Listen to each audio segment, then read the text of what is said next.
오늘 아침 하나님의 말씀은 지난주에 이어서 야고보서 제5장 7절부터 11절까지를 같이 보도록 하겠습니다. 5장 7절부터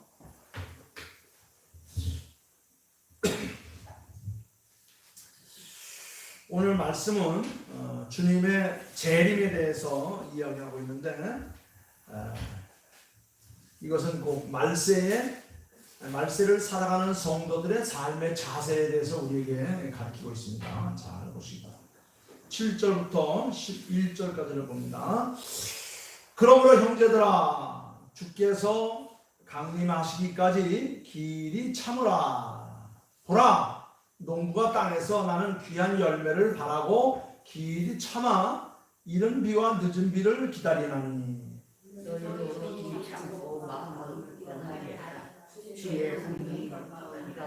형제들아, 서로 원망하지 말라. 그리하여야 심판을 면하리라. 보라, 심판주가 문 밖에 서 계시니라. 형제들아, 주의 이름으로 말하는 선지자들을 보라, 다 같이 보라, 인내하는 자를 우리가 복되도다 하느니 너희가 욥의 인내를 들었고 주께서 하신 결말을 보았거니와 주는 가장 자비하시고 긍휼히 여기시는 이시니라. 아멘. 본문 말씀을 보면 우리 주님 강림하시기를 기다리는 자세에 대해서 어떻게 해야 될까를 말씀하고 있어요.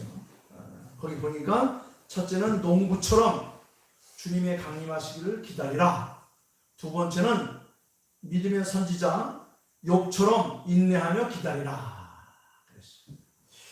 또 두 번째는 주님의 심판이 문 밖에 가까웠다는 것을 우리들에게 경고하고 있으면서 경고망동하지 말고 말세가 될수록 더욱더 믿음의 직분을 지키며 제가 지난주에 말씀하신 것 같이 성화의 길을 걸어가라. 거룩한 길을 걸어가라. 이 본문 말씀 우리가 요약하면 이래요. 주님이 강림하시기까지, 즉 말세가 가까웠으니 길이 참으라. 오늘 본문 가운데서 가장 많이 나오는 단어가 뭐냐면 길이 참아, 길이 참으라, 길이 참고 오래 참음으로 본을 삼았다, 욥의 인내 등등 이 길이 참으라는 말이 매 절마다 지금 반복되어서 나오고 있어요. 그러니까 주님이 강림하시기까지 길이 참으라. 어떻게? 농부가 땅의 귀한 열매를 얻기 위해서 이른 비와 늦은 비를 기다리듯이 이 마지막 때를 사는 우리 모든 성도들은 길이 참고 마음을 굳게 하고 깨어 기도하며 살라. 주의 강림이 가까웠다. 우리 다섯 처녀 얘기 아시죠? 신랑을 기다리는 다섯 처녀와 다섯의 미련한 처녀 이야기가 나옵니다. 다 그런 부류의 이야기들.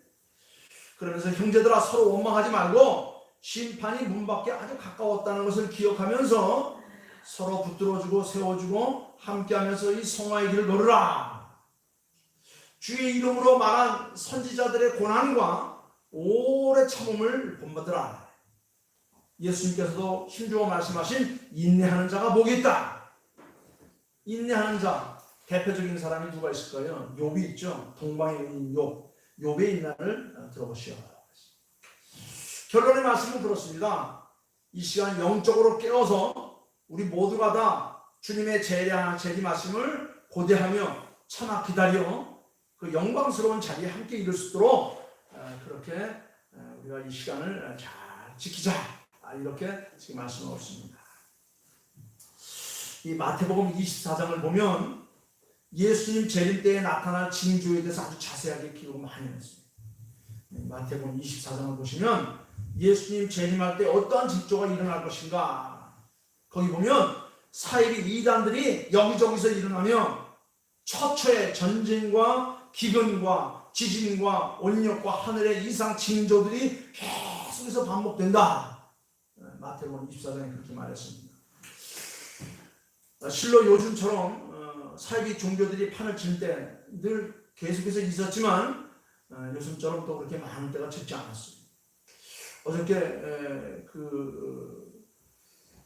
특파원 보고를 보니까 사막이 전혀 없는 이 브라질 상파울루에 거대한 모래 폭풍이 도시 전체를 덮치는 그런 그 화면이, 그런 그림이 나왔어요. 그 원인 가운데 하나 뭐냐면 세계의 허파라고 하는 아마존강 유역 일대는 지금 수십 년 동안 그 숲을 다 태워서 그 농장지를 만든다고 하다 보니까 기후의 변화가 와서, 천체기의 변화가 와서 비가 와야 돼, 비가 안 왔어. 그래서 땅이 쫙쫙 갈라지고 땅이 벌어진 사이에 바람이 부니까 이것이 먼지 바람이 되어가지고 수백 킬로, 수천 킬로 떨어진 상파울로까지 막 그 먼지 바람이 그냥 하늘을 덮다시피 덮어가지고 그런 재앙이 오는 것을 제가 보았습니다. 주님이 가까우심을 처처해서 우리들에게 이런 증거로 보여주고 있는 것이 아닌가 그렇게 생각합니다. 그리고 지금도 세계 곳곳에서 언제 어느 곳에서 무슨 전쟁이 일어날지 못할 그런 급박한 상황들이 지금 계속해서 전개되고 있습니다. 한쪽에서는 먹을 것이 썩어나가기도 하지만은 또 한 곳에서는 먹을 곳이 없어서 굶어 죽는 사람들이 얼마나 많은지 몰라요. 기근과 재난으로, 지진으로 불안에 떨고 있습니다. 그것뿐입니까? 여러 가지 각종 질병과 역병과 전염병으로 인해서 얼마나 많은 참변들이 나오고 있는지 몰라요. 20세기부터 전 세계 모든 사람들에게 공포를 몰아왔던 그런 암, 20세기 말에 일어났던 에이즈, 19세기에 일어났던 콜레라, 14세기, 15세기에 일어났던 흑사병, 지금은 전 세계 사람들이 지금 두려움과 공포에 떨고 있는 이 코로나 바이러스로 인해서 얼마나 많은 사람들이 죽어가고 있는지 몰라요. 지금 70만 명 이상이 목숨을 잃었다고 합니다. 수백 명, 수천만 명이 지금 공포에 떨고 있습니다. 또 뿐만 아니라 여름과 겨울을 구별지을 수 없을 정도의 그런 기상이변들이 일어나고 있어요. 제가 우리 강원도 온 지 거의 30년 가까이 되는데 이렇게 그 화창을 해야 할 일기에 열흘 이상, 그 보름 가까이 이렇게 비가 온 때가 없었던 것 같아요. 지금 가장 그 햇빛이 쨍쨍 내리쳐서 곡식이 있고 뭐든지 다 풍성한 그런 가을 때야 되는데 1년 내내 농사 지어서 풍성했는데 지금 다 썩어가고 있어요. 다 기상이변입니다. 마태복음 21장에 보면 예수님께서 길을 지나가시다가 무화과 나무를 보시고 출출하셨던지 열매를 원했어요. 그래서 무화과 나무를 살펴보았지만 열매를 얻지 못했습니다. 그래서 예수님께서 무화과 나무를 향해서 저주를 말씀을 하셨어요. 영원토록 열매를 얻지 못하리라. 그런데 이 무화과 나무는 바로 이스라엘 백성들을 상징한 겁니다. 마태복음 21장 19절 말씀 보니까 이 무화과 나무는 이스라엘 상징한다고 했습니다. 하나님께서 이스라엘에 들어와서 온 세상에 복음의 열매를 맺기를 원하셨는데 수백 년 수천 년이 지나도 이스라엘 백성들은 입만 무성했지 열매를 맺지 못했어요. 여러 가지 허울과 의례와 법칙들을 많이 만들어 놨지만 실제로 삶 속에 나타난 아름다운 열매가 없자 예수님께서 무화과 나무를 저주를 하셨습니다. 근데 예수님께서 그 저주하신 말씀대로 30년이 채 안 되어서, 즉 AD 70년에 로마 베스피우스 또 디도 장군에 의해서 로마가 완전히 멸망당해서 이 지구상에서 이스라엘 나라가 없어지고 그 국민은 전 세계로 흩어져 사는 그런 민족이 되었습니다. 그러다가 최근 1945년 5월 14일 날 이스라엘이 독립을 했습니다. 70년에 멸망한 나라가 1945년 5월 14일에 독립을 했어요. 자그마치 한 2000년, 1900년 만에 이스라엘이 독립을 한 겁니다. 주 70년이면 우리나라로 말하면 저 고조선이에요. 고조선. 문화기로 말하면 신석기 시대. 그때 멸망한 그 이스라엘이 2000년 가까이 1900년 만에 해방이 되었습니다. 그리고 1947년 일어난 6.1 전쟁을 통해서 성지 예루살렘을 회복하고 지금 예루살렘을 통하여서 전 세계에 지금 주님이 가까우심을 모든 사람들에게 지금 경각심을 불어일으키는 것을 볼 수 있습니다. 그래서 마태복음 24장에 보니까 그랬어요. 무화과 나무의 비유를 배우라. 그 가지가 연연하여 지고 잎사귀가 내며 여름이 가까운 줄 아나니 이와 같이 너희도 이 모든 일을 보거든 인자 가까이 곧 문 앞에 이른 줄을 알라. 내가 진실로 진실로 너희에게 이르노니 이 시대가 다 지나가기 전에 이 일을 이루리라 그랬어요. 이 세대가 지나가기 전에. 여기 이 세대는 뭡니까? 한 세대죠. 보통 성경에서 한 세대 말하면 30년에서 40년을 말합니다. 그렇죠? 예수님 한 세대를 사시다 가셨죠. 33대를 사셨습니다. 또 어떤 사람은 한 세대는 40년을 기준한다. 광야에 보면 40년 한 세대를 보기도 합니다. 좌우지간 어떻든지 간에 예수님이 오실 날이 가까웠다는 것은 우리에게 성경에서는 은연중에 우리들에게 강조하고 있는 부분들이 많이 있어요. 우리는 그리스도의 참된 신부라 성경은 그렇게 비유하고 있죠. 그리스도의 참된 신부는 신랑 대신 그리스도를 우리가 간절히 기도하며 준비하며 그렇게 하면서 우리가 살아가는 거예요. 어떤 가정의 남편이 공부하기 위해서 먼 곳에 떠나는데 아무리 기다려도 잘 오지는 않아요. 그러자 이 부인이 그만 바람이 나서 애인이 생겼습니다. 부인은 그때부터 남편이 돌아와서 이 사실을 알까봐 늘 조마조마하며 겁신하고 두려웠습니다. 심지어는 남편이 사고가 나서 오지 말았으면 하는 그런 생각까지 들게 되었어요. 그런데 그러다가 이 남편이 마침내 공부를 마치고 학위를 마치고 집에 돌아오게 되었습니다. 집으로 돌아온다는 소식을 듣고 부인은 그만 두려움과 공포에 들려서 도망가 버리고 말았다는 겁니다. 여러분, 올바른 아내라고 한다면 남편을 사랑하고 남편 오기를 손꼽아 기다리면서 신발 소리만 들려도 문소리만 나도 혹시 내 남편 아닐까 기대하고 기다리는 것이 그게 올바른 신부의 모습일 것입니다. 우리는 그리스도의 참된 신부라. 우리는 지혜로운 자라서 주님께서 우리 오시면 우리를 받아서 안아서 영원한 천국에 하나님께서 만드신 그 신방에 우리를 들이실 것이다. 이것이 우리들의 믿음이 되어야 되는 거예요. 성경을 보면 성경 박사들이 그랬어요. 예수님의 재림에 관한 기사가 구약에는 약 1800회 이상 예수님이 다시 오신다는 이야기가 있다는 겁니다. 신약 27권 중에도 318권이나 예수님의 재림을 이야기하고 있다는 겁니다. 신약에서 말하자면 매 30절마다 한 번씩 예수님의 재림에 대해서 이야기하고 있다는 겁니다. 성경에서 예언한 것 가운데 아직 이루어지지 않은 것 딱 하나 있는데 그게 뭐냐면 예수님의 재림만 아직 이루어지지 않았고 나머지는 다 이루어졌다는 거예요.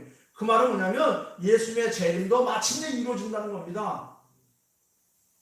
그래서 신약을 사는 우리 모든 성도들의 간절한 소망이 뭡니까? 주 예수여 어서 오시옵소서 마라나다. 우리 들어 영원한 신방 주의 전에 우리를 앉히옵소서. 이것이 우리들의 간절한 기도가 되어야 된다는 겁니다. 그리고 성경에 보면 예수의 초림과 예수의 재림에 관한 기사를 보면 1대8로 이렇게 나타났다는 겁니다. 예수님께서 인류를 구원하기 위해서 이 땅에 오신다는 이야기와 이제 구원받은 하나님의 백성들을 온전히 영원한 천국으로 드리겠다고 하는 재림의 이야기가 1대8로 그렇게 비유가 된다는 거예요.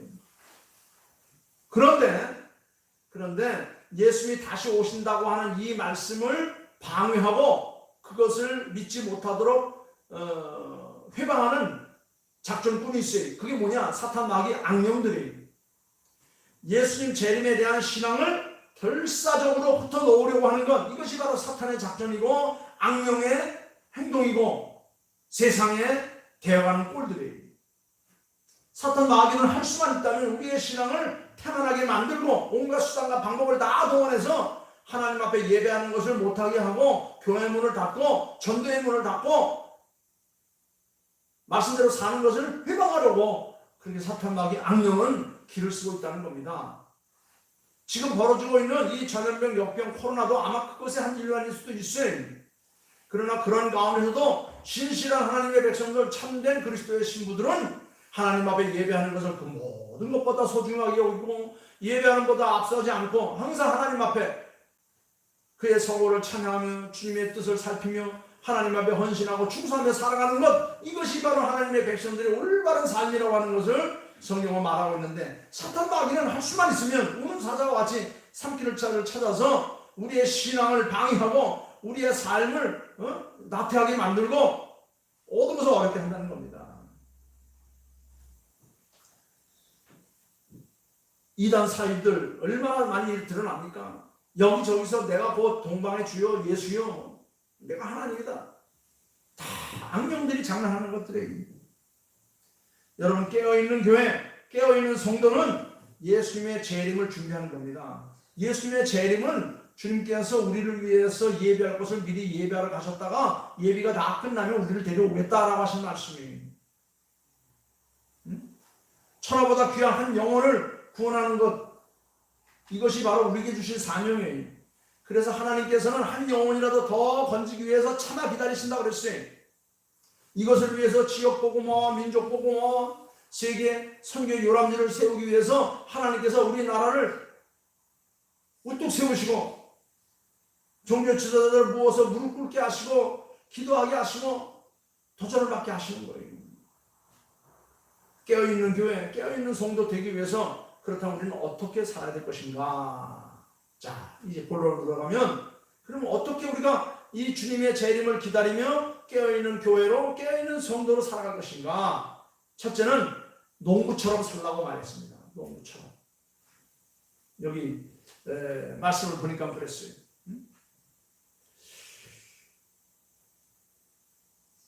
1절 말씀에 보라 농부가 땅에서 나는 귀한 열매를 바라고 길이 참아 이른 비와 늦은 비를 기다리듯이 너희도 길이 참고 마음을 굳게 하라. 주께서 가까우신다. 여러분 농부에게 배울 수 있는 점이 뭔가요? 심는 대로 거둔다는 겁니다. 심는 대로 거둔다는 거예요. 콩 심으면 콩 나고 팥 심으면 팥 납니까? 고구마밭에 감자 심었다고 고구마 나옵니까? 아니죠. 밭에 문제가 있는 게 아니에요. 씨에 문제가 있어요. 그리고 그 씨를 어떠한 정성과 열심으로 심고 또 가꾸고 다듬냐 하는 거 있습니다. 갈라디아서 6장 7절에는 그랬어요. 사람이 무엇을 심든지 그대로 거둔다.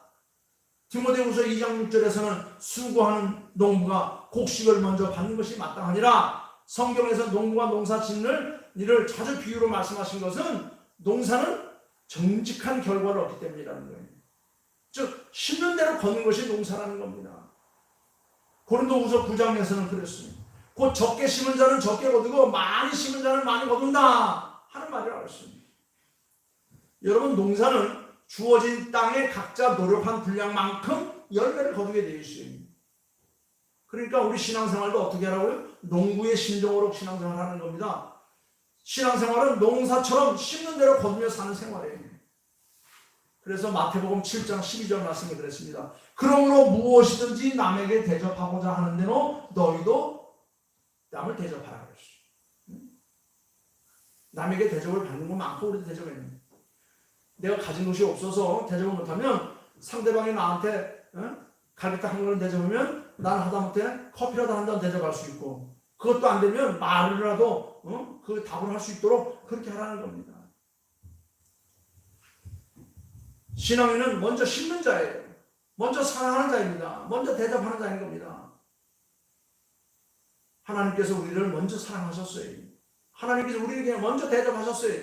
하나님께서 우리에게 먼저 희생의 본을 보이셨습니다. 그래서 시편 120편에서는 그랬어요. 126편인가요? 눈물 흘리며 씨를 뿌리는 자는 마침내 기쁨으로 단을 거둘 것이다. 나를 미워하는 자의 죄를 갚되 아비로부터 아들에게로 3, 4대까지 이르게 하거니와 나를 사랑하고 내 계명을 지키는 자에게는 내가 천대까지 은혜를 베풀이라고 그랬어요. 하나님을 우리가 잘 선대할 때 하나님께서 우리에게 복을 주시는데 하나님께서 정신없이 우리에게 복을 주신다는 말이에요. 이 말은 아들에게 3, 4대까지 이르게 하거니와 나를 사랑하고 내 계명을 지키는 자에게는 3, 4대가 문제가 아니라는 겁니다. 1000대까지 내가 은혜를 베풀이나. 지금 나는 내 신앙의 밭에 어떠한 씨를 뿌리고 있는가? 내가 무엇을 심고 있는가?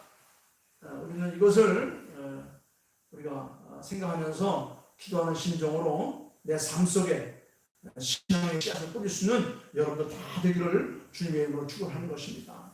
갈라디아서 6장에서는 그랬어요.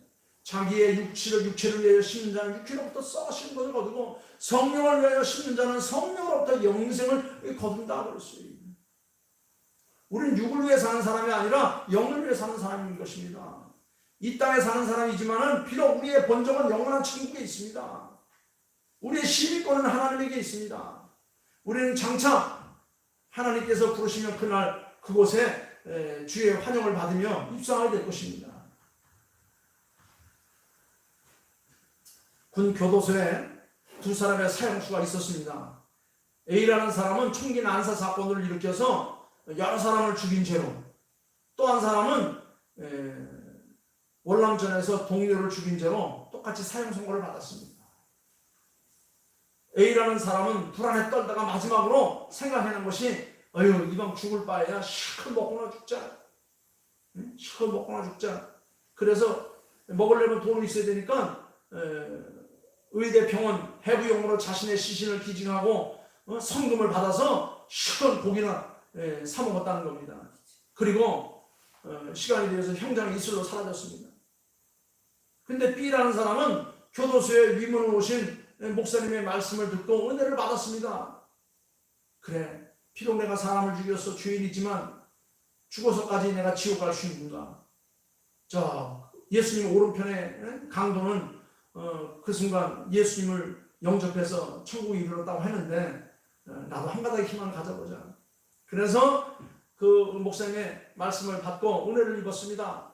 그리고 허주머니를 뒤져보니까 허주머니에 15,000원 현금이 있었다는 겁니다. 그래서 그것을 헌금으로 내놨습니다. 이 이야기가 그 목사님의 교회 성도들에게 알려줘서 감동을 주었고, 그 성도들이 탄원을 내어서 결국 사형수는 무기징역으로 형이 감형되어서 나중에는 10년 만에 풀려나게 되었다는 겁니다. 그래서 나중에 그 사람이 목사 안수를 받고 목사가 돼서 복음 전도자에 얼마나 열심히 살고 있다는 그런 예화를 제가 끌고 왔습니다. 비교가 되지요? 똑같은 사형수인데 한 사람은 육을 따라 살다가 죽었지만은 한 사람은 선을 따라 살다가 생명을 구했고, 생명을 구할 뿐만 아니라 생명을 구하는 일에 귀하게 쓰임받는 그런 인물이 되었다고 하는 겁니다. 지금도 우리의 삶 속에는 영과 육이 아우러져서 싸우고 있습니다. 성령과 악령이 지금 막 대치하고 있습니다. 육의 욕심을 따라 살려는 욕망과 영의 소원을 따라 살려는 소망이 있습니다. 여러분, 우리는 어디에 속할 것입니까? 우리는 영에 속한 사람들입니다. 우리는 믿음의 사람들입니다. 하나님께서 함께 하시는 사람, 영원한 천국을 소망하는 사람, 믿음 가운데 사는 사람입니다. 그러려면 어떻게 됩니까? 우리는 농부처럼 진실하게 사는 겁니다. 농부처럼 심으면서 사는 겁니다. 우리는 영적인 일, 하나님의 뜻을 발견하고 선한 사업에 우리의 삶을 쏟아부으면서 사는 겁니다. 이것이 바로 마침내 거두어드릴 기쁨의 단이 될 수 있고, 이것이 바로 하늘나라의 축복이 될 수 있다는 것을 아멘으로 우리가 믿는 겁니다. 또 한 가지는, 여러분, 말세의 영적인 농부는 때를 기다리면서 참는 중에 살아가는 겁니다. 참는 것. 오늘 가장 많이 나오는 단어가 길이 참으라. 형제들아, 주께서 강림하시기까지 길이 참으라. 농부가 땅에서 이른 비와 늦은 비를 길이 참아 기다리듯이 기다렸습니다. 너희도 길이 참고 마음을 굳게 하라. 10절 말씀, 고난과 오래 참음으로 본을 보인 믿음의 선배들을 보라. 오래 참는 겁니다. 농부는 그 해 농사가 잘 안 되었다고 낙심하지 않습니다. 다음 해 되면 또다시 밭을 갈구어서 씨를 뿌리고 곡식 얻을 것이라고 하는 믿음을 갖습니다. 종종 어부들 이 얘기 들으니까요, 고기를 하나도 못 잡으면 오늘은 여기까지만 주셨으니까 감사합니다. 내일 또 주시겠죠. 오늘 안 주면 내일 주실 겁니다.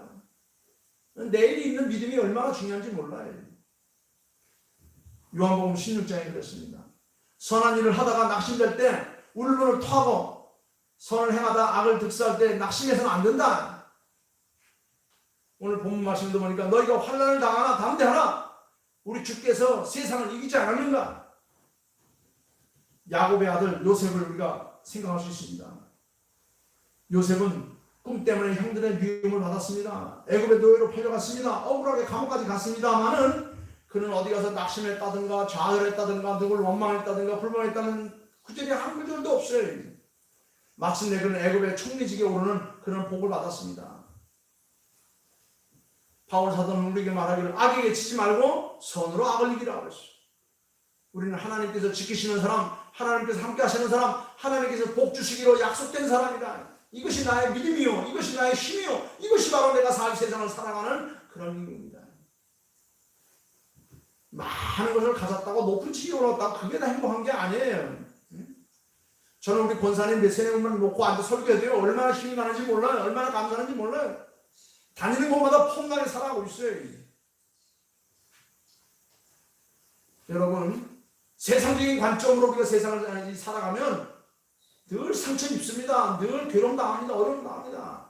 그러나 우리가 비록 세상에 살고 있지만 영원한 천국의 소망을 하고 하나님의 아들로 자녀로 살아간다는 믿음을 가지게 되면 어느 곳에 있든지 무엇을 하든지 누구를 하든지 당당할 수 있어요. 자신감 있을 수 있습니다.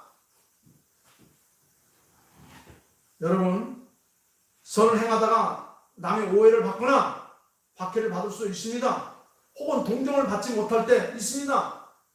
그럴 때일수록 우리는 오히려 이스라엘의 지도자여 하나님의 사람이었던 모세를 생각하면서 의를 위하여 핍박을 받는 자는 복이 있나니 천국이 저희 것입니다. 말씀으로 내 마음을 위로하고 삶에 다시금 힘을 얻으면 되는 겁니다. 우리 주님께서도 팔복에서 말씀하시기를 의를 위해 핍박을 받는 자는 복이 있다 말했어요. 늘 대접을 받고 어떤 환영을 받고 무슨 높임을 받아야만 으쓱해지는 거 아니에요. 그렇게 하지 않아도 우리가 말씀 가운데 은혜를 입고 하나님 나와 함께 하시다는 믿음을 가지면 담대할 수 있습니다. 크게 쓰임받을 수 있습니다.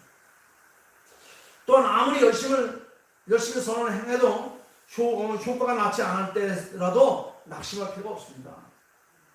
오늘 안 되면 내일 하고 내일 안 되면 모레 하고 그래도 안 되면 영원한 천국에 이르러 하나님의 상급이 있다는 믿음을 가지게 되면 하나님은 확 열리는 겁니다. 스데반 집사가 돌에 맞아 순교할 때에도 하늘문이 열리면서 하늘의 천사들이 응원을 하고 우리 주께서 환영하는 모습을 보니까 돌의 아픔도 다 생각나지 않았어요. 욥의 인내를 보십시오. 보라, 인내하는 자는 우리가 복되도다 하도다. 하나님, 우리가 욥의 인내를 들었고 그랬어요. 11절 말씀에 분명히 말하고 있죠. 성도 여러분, 하나님의 뜻인 선을 행하다가 낙심하지 마시고 때가 거두리라는 믿음으로 우리가 어떻게 해야 됩니까? 인내하는 겁니다. 신앙생활은 인내하는 거예요. 인내하는 거. 언제까지? 주님 오시는 그날까지. 어떤 심정으로? 주 예수여 어서 오시옵소서. 살아남은 자들, 이기는 자들. 그렇습니다. 신앙생활 잘하는 건 뭐냐? 믿음으로 인내하는 겁니다. 우리가 하나님 앞에 예배하는 거 다 인내하는 거예요. 종교개혁자 마르틴 루터는 낙심이 될 때가 얼마나 많았습니까? 그럴 때마다 자기 자신에게 되물었습니다. 나는 지금 나의 갈 길을 힘차게 달려가고 있는가? 하나님께서 내게 맡긴 일에 내가 게으르거나 나태해서 늘 신세 원망하고 있지 않는가? 이런 자기 자신에게 반문했다는 겁니다. 나는 내게 맡겨진 사명을 내가 잘 감당하고 있는가? 그 결과로 그는 종교개혁의 승리자가 되었습니다. 깨어있지 않고 준비되어 있지 않고 그러면 당하는 거예요. 대동아 전쟁이라고 하는 태평양 전쟁이 어떻게 일어났습니까? 1941년 12월 7일 미국의 모든 그 군수물자, 군함들, 비행기들 전부 다 진주만에, 하와이에 있는 진주만에 다 집결되어 있습니다. 그곳에 그냥 군인 휴양소 지어놓고 그곳에서 그냥 군인들 그냥 수천 명들이 모여서 거기서만 그냥 지나고 있었습니다. 태평했습니다. 모두가 다 한가한 주의를 지키고 있었습니다. 그런데 태평을 지키고 있었던 그때에 일본의 수십 대의 전투기와 폭격기가 호놀룰루 진주만을 공격했습니다.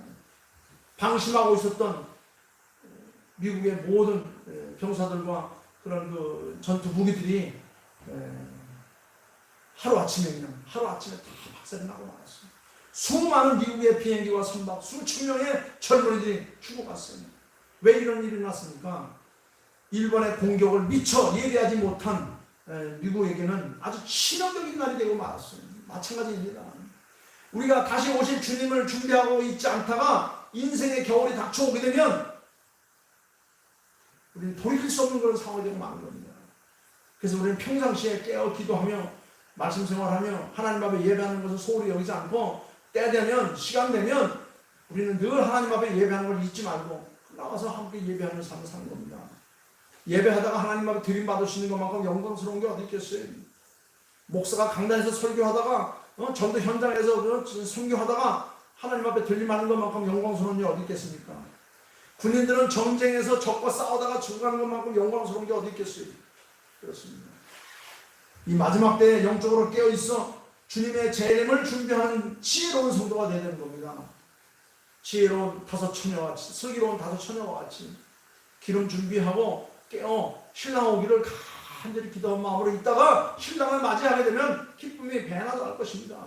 그런데 게으르고 나태해서 졸고 자고 있다가는 다 당황하는 겁니다.